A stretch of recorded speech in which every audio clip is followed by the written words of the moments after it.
Jana is finally turning 18. But before we celebrate this milestone, let's look back at some of her precious childhood memories. Just look at how adorable and clingy she was.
Happy 18th birthday sa nag-iisang baby girl ng buhay ko. Sana anak, matupad mo lahat ng pangarap mo sa buhay at i-bless ka ni Lord sa lahat ng mga adikain mo. Sana lagi kang safe at malakas ang pangangatawan. Salamat dahil nalalagaan mo yung mga kapatid mo kahit binubugbog mo. Salamat sa lahat-lahat, ate. Love na love ka namin. Dana Micaela Piala Bartolome. Happy 18th birthday sa ina.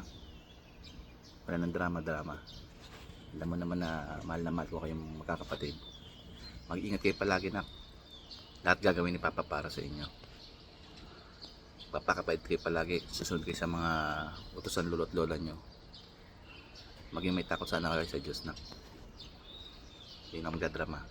Love you na. Hello Ate Jana, happy 18th birthday sa'yo. At alam mong love na love ka ni tita. At proud na proud ako sa'yo kahit na alam ko na proud din si mama at si papa mo na kahit wala sila sa tabi mo is nag-aral ka talaga ng mabuti. Tataas ng grades mo. Kaya very thankful ako. Kaya hindi ako nag-aalala para sa'yo kasi nga kaya mong nagiging independent ka. Okay, isang trivia kay ate. Kahit 5 years old siya, dumidede pa rin siya sa bote at ang pampatulog niya habang dumidede siya, kinukutkot niya yung pusod niya. Sorry ate. Naalala ko lang kasi nung bata ka. Time flies so fast ate. Love you. And ingat ka palagi. Alagaan mo yung sarili mo. And enjoy your day. Sayonara.